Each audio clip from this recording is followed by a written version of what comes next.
노후 준비를 위해서는요, 먼저 목표를 가져야 됩니다. 제가 3살 때 소아마비가 걸렸어요. 그래서 다리를 좀 접니다. 근데 학교를 들어갔더니 친구들하고 뭐가 조금 다른 거예요. 스스로가 그것에 대해서 위축되어 있는 거죠.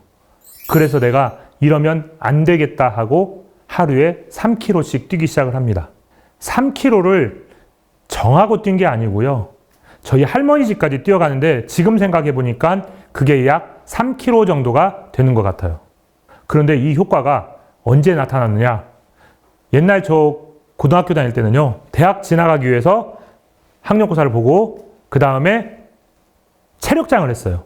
이 체력장에서 100m를 달려야 되는데 제가 100m를 12초 7회 습니다. 그죠? 12초대라고 하는 게 아무나 뛰는 게 아니었던 거예요. 제가 왜 이렇게 뛰었을까요? 네, 제가 가지고 있는 핸디캡을 극복하고자 뛰기 시작을 했던 거예요. 목표가 바로 이렇게 중요합니다. 그런데 목표를 세우라고 하면 목표는 잘 세워요.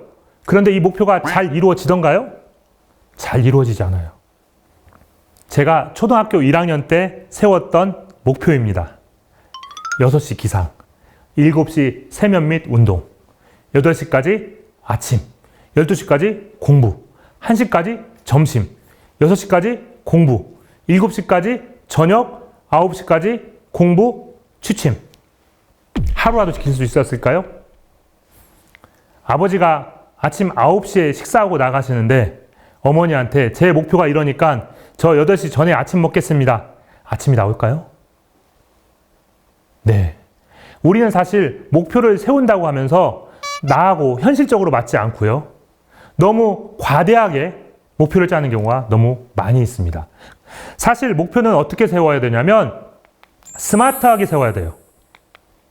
구체적이고 측정할 수 있어야 되고 성취 가능성, 현실성, 마감 기간, 글로 쓸 수 있어야 진짜 목표라고 이야기를 할 수가 있는 거예요. 아까 제가 세웠던 목표는요, 사실 현실성이 없었던 거죠. 그리고 공부라고 써놨는데 어떤 공부인지도 구체적으로 적어놓지 않았기 때문에 막상 그날 아침에 공부하는데 무엇을 할까도 제대로 내가 찾지 못하는 그런 일들이 벌어졌던 거죠.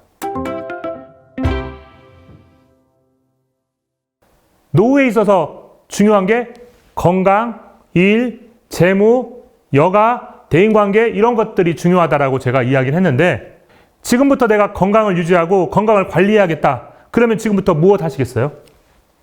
운동. 대부분 목표를 우리는 추상적으로 세우고 있는 것에서 문제가 발생을 하는 거예요. 내가 건강을 유지하겠다라고 하면 목표를 구체적으로 어떤 운동을 할 것인가를 해야죠. 어떤 운동? 걷기 얼마나? 1시간. 그쵸? 측정할 수가 있어야 되고요. 현실성이 있어야 되는 거예요. 1시간 동안 하루에 1시간씩 걷기 운동을 하겠다. 구체적이고 측정할 수 있고 현실적이죠. 제가요, 운동을 해야겠다고 마음을 먹었어요. 하루에 10,000보씩 걷자. 그래서 제가 이렇게 만보기를 현재 차고 다니는데 오늘 지금 현재 4,500보를 걸었어요. 집에 들어갈 때까지 10,000보가 되지 않으면 저는 집에 들어가지 않습니다. 집 앞에서 계속해서 걷고 10,000보를 채운 다음에 집에를 들어가는 거예요. 네, 그러면 돈에 대해서 한번 생각해 볼까요? 아까 첫 시간에 제가 이야기 드렸죠. 돈 얼마나 필요하십니까? 많이가 아니라요. 진짜로 내가 한 달에 쓸 생활비가 얼마인지, 그리고 이 돈이 얼마나 준비되었는지 체크를 다 해보셔야겠죠. 그리고 나서 부족한 돈이 있다라고 하면 그것을 마련을 하기 위해서는 어떻게 해야 될지 사실은 구체적이고 측정도 해야 되고 현실성도 가지면서 준비를 해야 된다라는 겁니다. 그러하면 어떤 일 하시겠어요? 좋은 일? 네. 대부분 물어보면 다 좋은 일이라고 하는데요. 우리나라에서요, 자원봉사 현황을 보면은요, 제일 자원봉사를 많이 하는 나이가 몇 살일 것 같으세요?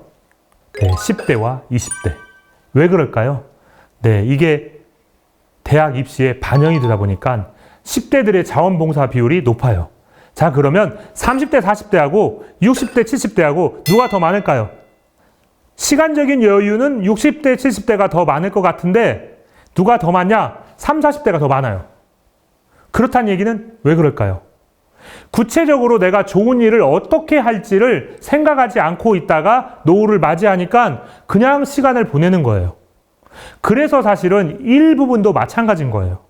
어떤 일을 할 것인가? 내가 여가 생활을 한다라고 하면 어떤 걸 할 것인가에 대한 구체적인 계획들과 목표가 있어야 되는 거죠.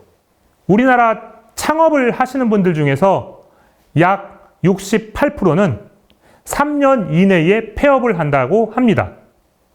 그러면 3년 이내에 폐업을 했으면 돈을 벌었을 확률이 높을까요? 잃었을 확률이 높을까요? 잃었을 확률이 훨씬 더 높겠죠. 그런데 사업을 하는 가장 큰 이유는 뭘까요? 네, 역시 돈하고 관련이 있다라는 거예요. 그런데 3년 이내에 폐업을 한다? 너무 안타까운 거예요. 왜 그럴까요? 요즘 제일 많이 하는 사업이 뭘까요? 그쵸, 치킨집 요즘 많이 늘어나고 있죠. 왜 치킨집을 많이 할 것 같으세요? 네, 쉽게 할 수 있다라고 생각을 하기 때문에 그런 거예요. 근데 과연 그게 쉬운 걸까요? 그렇지 않다라는 거예요. 사실은 일을 할 때도 마찬가지인 거예요.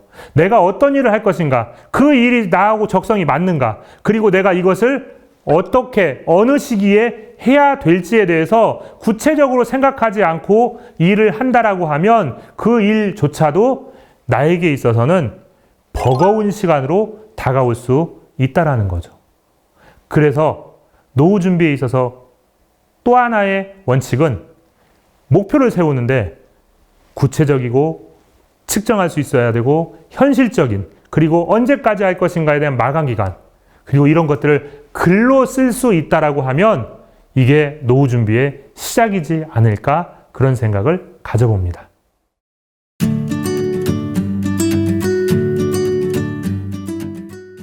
사실 우리가 노후 준비해야 된다. 네. 노후 준비 정말 많이 들어요. 근데 네. 뭐 어떻게 해야 되는 건지 감이 안 잡히거든요. 네. 일단은 좀 어떠한 생각으로, 어떠한 마음가짐으로 준비를 해야 될까요? 사실은 제일 중요한 게 뭐냐면 할 일이 있어야 된다는 거죠. 그러니까 나를 위한, 나의 꿈을 위한, 나의 노후를 위한 일을 가지고 있어야 된다는 거죠. 그 일이라고 하는 게 꼭 어떤 그 돈과 연결된 일뿐만 아니라 사실은 내 삶을 즐길 수 있는 여가, 이것도 일이라고 할 수가 있는 거죠. 그것을 할 수 있는 사람과 하지 못하는 사람의 삶의 질에 있어서는 차이가 크기 때문에 노후에 있어서도 무엇인가 해야 할 일이 있다는 거고요. 자녀에게 무엇인가 이렇게 주려고 하다 보면 내 삶을 못 살거든요. 네. 내 스스로의 삶이다라고 생각을 하면서 준비하는 것, 이런 것들이 가장 기본이지 않을까, 이런 생각을 가져봅니다. 그러니까 남은 긴 시간을 어떻게 보낼 것인가. 그렇죠. 그것에 대해서 생각을 하셔야겠네요. 네네. 저는 사실은 인생의 후반전, 그러니까 노후에도 꿈을 갖고 준비를 해야 된다는 거죠. 젊어서 못했던 것들을 나이가 들어서도 얼마든지 할 수 있지 않습니까? 다만 한 가지는 내 건강과 내 상황과 내 여건들을 생각을 해서 그것을 이루어 나가기 위한 꿈을 꾸고 그걸 이루어 간다라고 하면 인생이 더 멋지지 않을까요? 후반전이. 맞아요. 그죠? 젊은 날은 진짜 가족들을 위해 희생하면서 사셨다면 그렇죠. 네. 남은 시간은 내 자신을 위해서 좀 사셨으면 네, 네. 너무 네. 좋을 것 같네요. 자, 그렇다면은 이 노후 준비 도대체가 언제부터 시작을 해야 하는 거예요? 제가 아까 강의에도 말씀드렸는데요. 포커스를 어디다가 두느냐예요. 노후 준비. 노후에다가 포커스를 둬야 될까요? 준비에다가 포커스를 둬야 될까요? 준비? 그렇죠. 그러면 언제 해야 될까요? 젊었을 때? 노후가 사실은 전에. 노후가 오기 전에 준비를 하는 게 노후 준비의 시작이라고 이야기를 할 수 있어요. 그래서 일찍 준비하시는 게 제일 좋겠죠. 그래서 저희가 고등학생들한테 가서도요. 네. 미래 설계라는 주제로 이야기를 하고 있어요. 고등학생들한테 노후 준비를 벌써 고등학교 때부터 해야 되는 거예요? 그렇죠. 왜냐하면 사실은 젊어서부터 해야 되는데 네. 그 고등학생들 중에서도요. 바로 취업에 들어가는 친구들이 있어요. 그런 친구들 같은 경우는 사실은 일을 하면서 어떻게 준비해야 되고 이런 것들에 대한 고민을 해야 되기 때문에 근데 노후 준비라고 하면은 이 친구들에게는 너무 먼 이야기예요. 그래서 체감이 안 되죠. 저 미래의 얘기인데. 네. 그래서 저희가 미래 설계라고 해서 미래를 어떻게 준비할 것인가 이야기를 하는데 여기에서 어디까지 가냐면 그냥 내가 직장 얻고 그냥 결혼하고 이런 게 아니라 100세까지 어떻게 살아가야 할 것인가에 대한 멀리 볼 수 있는 그런 부분에 대한 이야기들을 하고 있는 거죠. 와, 아니 그럼 고등학생들이 그걸 이해를 해요? 너무 까마득한 미래인데. 근데 질문하는 친구들 많고요. 그래요? 네, 관심 있는 친구들 야. 많이 있습니다. 특히 대학생들에 대해서도 저희가 이런 교육들을 하고 있거든요. 네. 근데 대학생들 같은 경우는 취업을 하게 되면 바로 이제 직장에 나가는데 직장을 자기가 선택하는 것부터 그 다음에 급여를 받았을 때 어떻게 해야 노후를 준비할 수 있는지 이런 부분들에 대한 이야기를 하기 때문에 사실은 관심이 상당히 많죠. 한 살이라도 젊었을 때 미래를 위해서 준비를 하셔야 한다. 네, 네. 근데 여기서 한 가지가요. 네. 10대, 20대 젊어서부터 준비를 해야 되지만 미처 60세, 70세에 가서도요, 앞으로의 삶이 20, 30년이 더 남아있다라고 하면 역시 마찬가지로 준비해야 된다는 거죠. 어떻게 보면 전 세대에 걸쳐서 자기의 미래를 고민하고 준비하는 거, 이게 노후 준비이지 않을까? 이런 생각 가져봅니다. 네, 여러분들도 오늘 이 영상 보시고요. 나의 미래에 대한 준비 한번 생각해 보셨으면 좋겠습니다.